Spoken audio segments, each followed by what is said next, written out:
मजलिस के सदर और रुकन पार्लियामेंट बैरिस्टर असदुद्दीन ओवैसी ने चीन की हिंदुस्तानी इलाकों में तरंदाजी पर वज़ीर दिफा राजनाथ सिंह को आड़े हाथ लिया और मुतालबा किया कि वज़ीर दिफा अरकान पार्लियामेंट और सहाफियों को एलएसी का दौरा करवाए। मीडिया से बातचीत करते हुए असद ओवैसी ने कहा कि राजनाथ सिंह दावा करते हैं कि सरहद पर हालात कंट्रोल में है और मुसल्लह अफवाज किसी भी सूरत से निपटने के लिए तैयार है, लेकिन हकीकत यह है कि हमारी अफवाज के पास असली असला नहीं है। वज़ीर नरेंद्र मोदी ने अमेठी में एक डिफेंस फैक्ट्री का इफ्तिताह किया, लेकिन वहां अब तक एक भी हथियार तैयार नहीं हुआ है। सदर मजलिस ने कहा कि वज़ीर नरेंद्र मोदी अपनी तकारीर में चीन का नाम लेने से तक डरते हैं। बैरिस्टर ओवैसी ने फिर एक बार कहा कि लौ जहाज से मुताल्लिक उत्तर प्रदेश और दूसरी बीजेपी रियासतों में जो क़वानीन मंजूर किए गए हैं वो दस्तूर के बगैर है। उन्होंने कहा कि दस्तूर हर बालिग हिंदुस्तानी को किसी से भी कभी भी शादी करने की इजाजत देता है।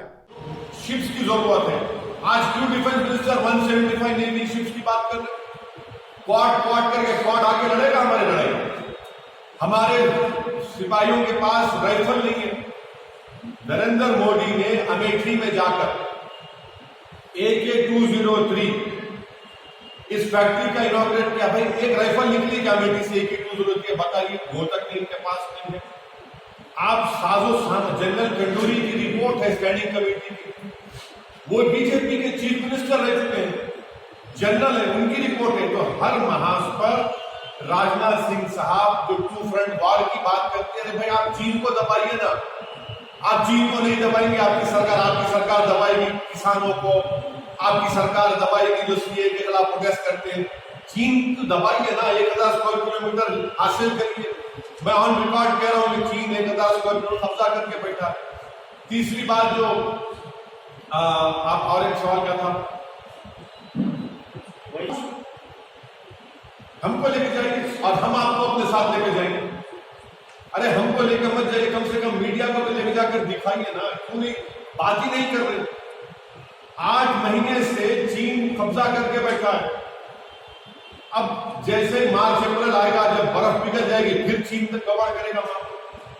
आखिर ये सरकार, प्रधानमंत्री चीन का नाम लेने से क्यों डरते हैं? बोलना चाहिए ना। आप तमाम को लेकर जाइए ना, छोड़िए हमारे को छोड़िए, हम तो एंटी नेशनल है, क्या क्या बोलते हैं, छोड़िए जो भी है। आपको लेकर जाइए, आप लोग तो देशभक्त हैं, आप तो माशाल्लाह से मोदी सरकार की तारीफ भी करते हैं। आपको लेकर जाइए ना, दिखाकर दिखाइए वहां पर क्या हो रहा है, किस हाल में हमारी जमीन पर चीन बैठा हुआ। सर आप तेलंगाना बात की है कि भारत के संविधान के खिलाफ है। तकलीफ इस बात की है कि भारत के संविधान को ये संघ परिवार के लोग उससे नफरत करते हैं, संविधान से। अगर संविधान को पढ़ लेते तो उनको मालूम होता कि right to life, right to liberty, freedom of religion हमारे संविधान का फंडामेंटल राइट्स है। कोई सरकार उससे छेड़छाड़ नहीं कर सकती। अगर ये सुप्रीम कोर्ट के जजमेंट्स पढ़ लेते, प्राइवेसी का जजमेंट पढ़ लेते, 377 का जजमेंट पढ़ लेते, तो सुप्रीम कोर्ट ने साफ तौर पर कह दिया है कि आपकी पर्सनल लाइफ में सरकार का कोई इंटरफेरेंस नहीं हो सकता है। आप होते कौन है कि मैं किससे शादी करूं ना करूं? आप उठाकर देख लीजिए, आज हाईकोर्ट का जजमेंट आया, 2 लड़का और लड़की जो शादी के एज के नहीं थे मगर साथ रहना चाहते, कोर्ट ने कहा कि आप रह सकते साथ। आप होते कौन है ये कानून बनाने वाले? अच्छा, अगर कोई मजहब तब्दील करता है तो क्या इंडिया का सिटीजन नहीं रहता वो? अगर कोई मुसलमान हिंदू होता है, हिंदू मुसलमान होता है, कोई क्रिश्चियनिटी अडॉप्ट करता है, कोई बौद्ध मजहब को अडॉप्ट करता है, तो क्या भारत का सिटीजन नहीं है क्या? क्या कहना चाह रही सरकार? देखिए, फ्रीडम ऑफ रिलीजन में प्रोपोगेशन और कन्वर्जन भी है, कॉन्स्टिट्यूशन का हिस्सा है वो। हमको तकलीफ इसी बात की है कि संविधान की धज्जियां उड़ाई जा रही है। और जब आप संविधान की बात कर रहे हैं, मध्य प्रदेश का जिक्र कर रहे हैं, कल मंदसौर में क्या हुआ? एक मस्जिद के ऊपर पूरे संघ परिवार के लोग मस्जिद के ऊपर चढ़ के आप झंडा लगाते अपना, और 2 दिन पहले प्रधानमंत्री बोलते कि पब्लिक प्रॉपर्टी को डैमेज मत करो। रेडिकलाइजेशन कौन हो चुका है? रेडिकलाइजेशन मंदसौर में जो ये लोगों ने हरकत की, उनका रेडिकलाइजेशन हुआ है, मेजोरिटी कम्युनिटी। इनको डिरेडिकलाइज करने के लिए क्या कर रही है सरकार? डिरेडिकलाइज नहीं कर रहे उनको और रेडिकलाइज कर रहे, इस तरह के कानून बनाकर नफरत फैला रहे हैं। मंदसौर में जो कुछ हुआ उसकी जिम्मेदारी शिवराज चौहान की सरकार पर है। ये शर्मिंदगी की हद है। अफसोसनाक बात है कि एक जुलूस जाता है और मस्जिद के ऊपर जो दिल्ली में हुआ था वो दोबारा हो रहा है यहाँ सर। लेकिन रियासत में 2019 के मुकाबले में साल 2020 में जराइम की वारदातों में 6% की कमी हुई है, जबकि मसरूका सामान बरामद करने के फीसद में 1% का इजाफा हुआ है। 2019 में 53% सामान बरामद किया गया था, जबकि 2020 में 54% सामान बरामद किया जा चुका है। Director general police M Mahendra Reddy ने आज अपनी सालाना प्रेस कॉन्फ्रेंस में इस बात का इंकशाफ किया। उन्होंने बताया कि रियासत भर में अमन ज़ब्त की सूरत हाल मजमूई तौर पर पुरअमन रही और कोई बड़ा वाकया पेश नहीं आया। लॉकडाउन के दौरान पुलिस ने गैर मामूली खिदमत अंजाम दी। जराइम की वारदातों में मुल्ज़िमीन को सजा दिलाने की चराबी 29.4% से बढ़कर 48.5% रही, जबकि साल 2020 में 4 अफराद को सजाए मौत दिलाई गई। फ्रेंडली पुलिस के अच्छे नताइज बरामद हुए। डायल 100 को साल भर में 12,42,680 फोन कॉल्स वसूल हुए, जिस पर जरूरी कार्रवाई की गई। पुलिस की जानिब से जाप बिलों का इनेकाद अमल में लाया गया और 7,384 अफराद को इससे रोजगार मिला है। पूरे तेलंगाना में 6,65,000 CCTV कैमरे नस्ब किए गए और उसकी मदद से 4,490 केसों को हल करने में मदद मिली है। उन्होंने बताया कि रियासत में जुमला 10 लाख CCTV कैमरे नस्ब करने की तजवीज है। शी टीम की कारकर्दगी भी काबिल सिताइश रही। डायरेक्टर जनरल पुलिस ने बताया कि इस साल माओवादियों की सरगर्मियां भी मांद पड़ गई। नक्सलेट के साथ पुलिस की झड़पों के 11 वाकयात हुए और उनमें 11 इंतहा पसंदों की मौत हो गई। 135 इंतहा पसंदों को गिरफ्तार किया जा चुका है। डीजीपी के मुताबिक रियासत में रेप के 1,934 केसेस हुए। 2019 में 21,570 ट्रैफिक हादसा हुए थे, जबकि 2020 में इनमें कमी आई है और 16,866 हादसा हुए हैं। इस तरह ट्रैफिक हादसा में भी 22% की कमी हुई है। रियासती हुकूमत ने ज़रई अराज़ियात के रजिस्ट्रेशन के खवायद से मुतालिक पहले के अहकामात में बास तब्दीलियाँ लाई हैं, जिसके तहत ऐसे ओपन प्लाट जिसके बारे में पहले ही बैनामा किया जा चुका है उनका बगैर LRS के रजिस्ट्रेशन किया जाएगा। अलबत्ता नए प्लाट्स की खरीदी पर LRS करवाना होगा, लेकिन ये वाज़ेह नहीं हो सका कि LRS की रकम फरोख्त कुनिंदा को अदा करनी पड़ेगी या फिर खरीदार को अदा करना होगा। रियासती हुकूमत की तरफ से इस ज़िम्मन में कोई वाज़ेह अहकाम जारी नहीं किए गए, जिसके सबब अराज़ियात की खरीद और फरोख्त का मामला खटाई में पड़ता जा रहा है। ताज़ा अहकाम में बताया गया कि गैर मजाज प्लाट्स के रजिस्ट्रेशन का अमल जनवरी के अख्ताम तक जारी रहेगा। वज़ीर animal husbandry T Srinivas Yadav ने शहर में ज़ेर तामीर डबल बेडरूम मकानात के कामों का जायजा लिया। उन्होंने सिलसिले में अपने चैम्बर में मुनक़िदा इजलास में JSMC के अलावा महकमात रेवेन्यू, हाउसिंग, टाउन प्लानिंग, बरखी बोर्ड और वाटर वर्क्स के जिम्मेदारों से बातचीत भी की। ARK पॉलीक्लिनिक की तरफ से 3 जनवरी और 24 जनवरी को दौलत फंक्शन हॉल न्यू मल्लेपल्ली में मुफ्त हेल्थ कैंप मुनक़िद किया जा रहा है। ख्वाहिशमंद हज़रात फ़ोन नंबर 8125311494 पर पता कर सकते हैं। इस कैंप में BP, शुगर, हेमोग्लोबिन वगैरह के मुफ्त टेस्ट किए जाएंगे। AS राव नगर में एक शख्स का ढांचा बरामद हुआ, जिसके बाद सारे इलाके में सनसनी फैल गई। राधिका थिएटर के करीब एक बिल्डिंग के छत पर मलबे की सफाई के दौरान मजदूरों को एक ढांचा दस्तयाब हुआ। पुलिस ने फौरी मकाम वक़ार का मुआयना किया और तहकीकात का आगाज कर दिया। JSMC हुदूद में एक खातून कोरोना वायरस की नई शक्ल से मुतासिर हुई है, ताहम रियासती और मरकजी हुकूमत की तरफ से उसकी तौसीक नहीं हुई है। बरतानिया में शुरू होने वाली इस नई वबा से रियासत में अब तक सिर्फ 2 अफराद के मुतासिर होने की तौसीक हुई है। वरंगल में जिस 39 साल शख्स में ये मर्ज पाया गया वो हाल ही में बरतानिया से वापस हुआ था। उसका वरंगल के खानगी हॉस्पिटल में इलाज जारी है। रियासत महाराष्ट्र में कोविड-19 के चलते नाफिज रात के कर्फ्यू में 31 जनवरी तक तौसीक दे दी गई है। बरतानिया से आने वाली कोरोना की नई शक्ल के मुंबई पहुंच जाने के इत्तलात के दौरान हुकूमत ने इकदाम किया है। हालांकि कर्फ्यू में जो 31 दिसंबर तक था तौसीक देते हुए 5 जनवरी तक कर दिया गया। तमाम बड़े शहरों में रात 11 बजे से सुबह 6 बजे तक सख्ती के साथ कर्फ्यू नाफिज है।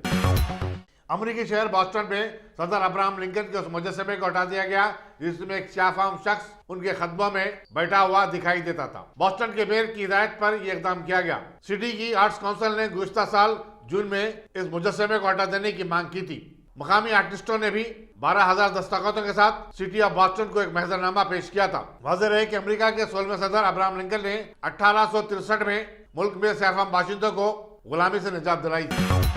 कल रात फलकनुमा ट्रैफिक पुलिस फिर एक बार शराब पीकर गाड़ी चलाने वालों पर अपना शिकंजा कसा। चेकिंग के दौरान हर दूसरी गाड़ी चलाने वाले नशे में पाए गए। हैरत की बात यह है कि पकड़े जाने वालों में कसीर तादाद नौजवानों की है। ट्रैफिक पुलिस के बार बार अपील करने पर भी अवाम में शऊर बेदारी नहीं पाई जा रही है। उम्मीद की जाती है कि साले नौ के इस्तकबाल के मौके पर बार और पब्स में 1 बजे रात तक मैनोशी की जो इजाज़त पुलिस की जानिब से दी गई है, लोग इस रात को नशे की हालत में गाड़ी ना चलाएं। इसके लिए पुलिस सख्त चौकसी इख्तियार करेगी। बीजेपी एमएलसी रामचंद्र राव ने स्टेट ऑफिस में प्रेस कॉन्फ्रेंस करते हुए टीआरएस और तेलंगाना के वजीर आला केसीआर पर तनकीद करते हुए कहा कि वजीर आला सरकारी मुलाजिमीन की तरफ अपना तवज्जो डाले हैं। सरकारी मुलाजिमीन को एक साथ 5 खुशियों से नवाजा। क्या हुकूमत तेलंगाना इस पर अमल करेंगी? क्या प्रदेश सरकार कल जो है सरकारी कर्मचारियों के विषय पर उनका जो पेंडिंग पीआरसी जो पे रिवीजन कमीशन है उसका रिकमेंडेशन जो है लागू करने के लिए सरकार ने ये वादा किया है कि फरवरी तक इसका पूरा करेंगे और उसको लागू करेंगे। भारतीय जनता पार्टी ये डिमांड करती है कि जब से तेलंगाना बना है अब तक जो है सरकारी कर्मचारियों का, चाहे टीचर्स हो या कर्मचारी हो, किसी का जो है किसी के वेतन में कोई बढ़ाया नहीं गया है। उसको जो है जो पहले वेतन मिलता था जो वही अभी मिल रहा है उनको। और जो बढ़ाने के लिए पीआरसी जो रिकमेंड करती है वो रिकमेंडेशन का रिपोर्ट अब तक गवर्नमेंट को सबमिट नहीं हुआ है। तो इसका मतलब ये है कि जो एम्प्लॉइज़ आज तेलंगाना लाने में अपना पूरा सहायता दी है, उस एम्प्लॉइज़ को, उन कर्मचारियों को भूल जाकर ये पीआरसी जो है नहीं दे रही है। लेकिन भारतीय जनता पार्टी डिमांड करती है कि जब तक पीआरसी लागू नहीं होता है उनको 27% जो है आईआर इंक्रीम रिलीफ दिया जाए। भारतीय जनता पार्टी ये भी कहती है कि जो टीचर्स हैं उनका प्रमोशन आज तक जो है ये अपने तेलंगाना बनने के बाद किसी को आज प्रमोशन नहीं मिला है। आज एमईओस पूरे खाली है और साथ साथ टीचर्स का जो प्रमोशंस के साथ साथ जो ट्रांसफ़र है, जो मियाँ बीवी काम करते हैं अलग अलग जगह पे, उन दोनों को एक ही जगह पर ट्रांसफ़र करने का एक कानून है, उसको भी लागू नहीं किया जा रहा है। उसको भी तेलंगाना में कोई लागू नहीं कर रहे। तो इस तरह के जो समस्या है सरकारी मुलाजिम का, सरकारी कर्मचारियों का, आज जो है एमएलसी इलेक्शन जो आने वाले हैं उस एमएलसी इलेक्शंस को नज़र पे रखते हुए सरकार जो है ये गलत घोषणा कर रही है। हमें पूरा विश्वास है कि सरकार जो है सिर्फ घोषणा करती है और उसका कोई अमल नहीं करती है। ये भी जो आज उन्होंने घोषणा की है 50,000 नौकरियों का या पीआरसी का जो बढ़ाने का, जो लागू करने का, ये सब इलेक्शंस के लिए एक स्टंट है। और हम चाहते हैं, डिमांड करते हैं कि इलेक्शंस अनाउंस होने से पहले इन सबको अनाउंस किया जाए और जो बेरोजगार हैं उनको 3,000 रुपये का जो मुआवजा हर महीना आप देना चाहते थे वो भी दिया जाए, क्योंकि 2018 में आपने बजट स्पीच में इसको लगाया सर। एज लिमिट जो रिटायरमेंट अभी बड़ा नहीं है ना जी, अभी बड़ा नहीं है, उसको स्टेट गवर्नमेंट दावा करे ना सर उसको। स्टेट गवर्नमेंट में अभी भी 58 ईयर्स की रिटायरमेंट एज है। स्टेट गवर्नमेंट को इसको बढ़ाने का दावा किया है कि 61 करेंगे। लागू होने के बाद इसके बारे में कुछ बोला जा सकता है, लेकिन अब तक स्टेट गवर्नमेंट इसके ऊपर कोई निर्णय नहीं लिया है। आरटीसी के कर्मचारी के विषय पर भी, आरटीसी के कर्मचारी और मजदूर जब वो लोग आंदोलन कर रहे थे, 30 कर्मचारी सुसाइड किए और आज जो है उनका जो समस्या है वो इसी तरह रह गया है। सरकार ये कहती है कि आरटीसी लॉस में है और पूरी तरह से सहायता सरकार कर रही है। वो होने चाहिए, वो जो है वो गवर्नमेंट की कंपनी है, उसको लॉस प्रॉफिट देखना नहीं चाहिए, जनता का सर्विस देखना चाहिए। जनता को बस टाइम पे मिलता है नहीं मिलता वो सोचना चाहिए।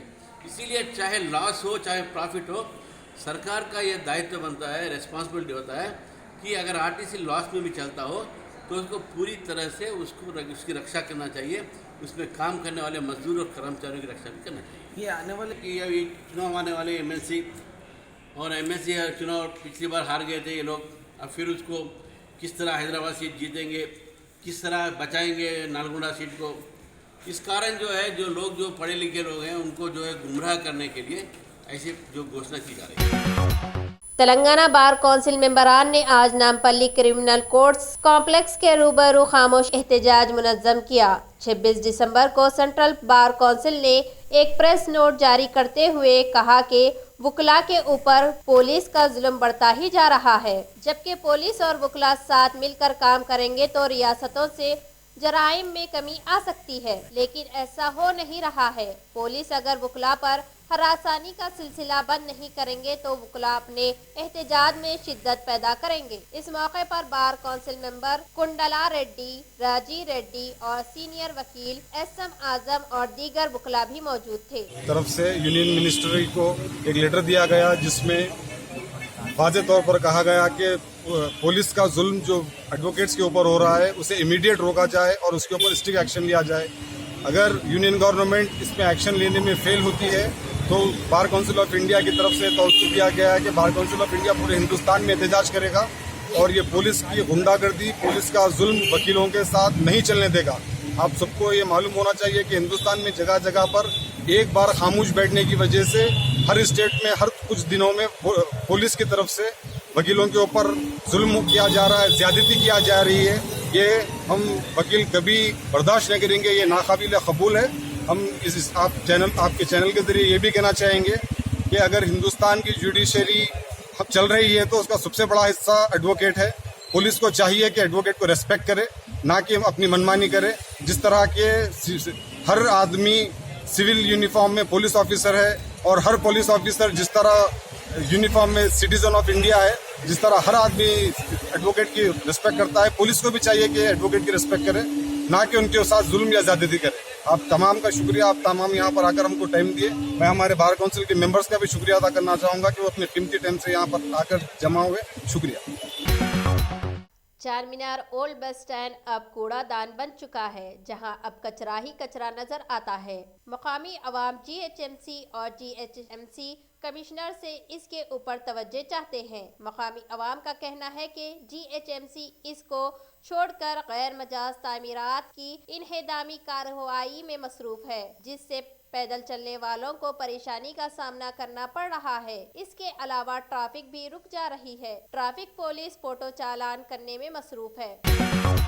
तेलंगाना में गुज़िश्ता 24 घंटों के दौरान कोरोना वायरस के 474 नए केसेस दर्ज हुए हैं। कोरोना वायरस से 3 अमवात भी हुई हैं, जिसके नतीजे में जुमला महलूकीन की तादाद 1538 तक जा पहुंची है। रियासत में जुमला मुतासरीन की तादाद 2,78,523 बतलाई जाती है। रियासती महकमे सेहत के मुताबिक रियासत में अब तक जुमला 2,85,939 अफराद कोरोना वायरस से सेहतियाब हुए हैं।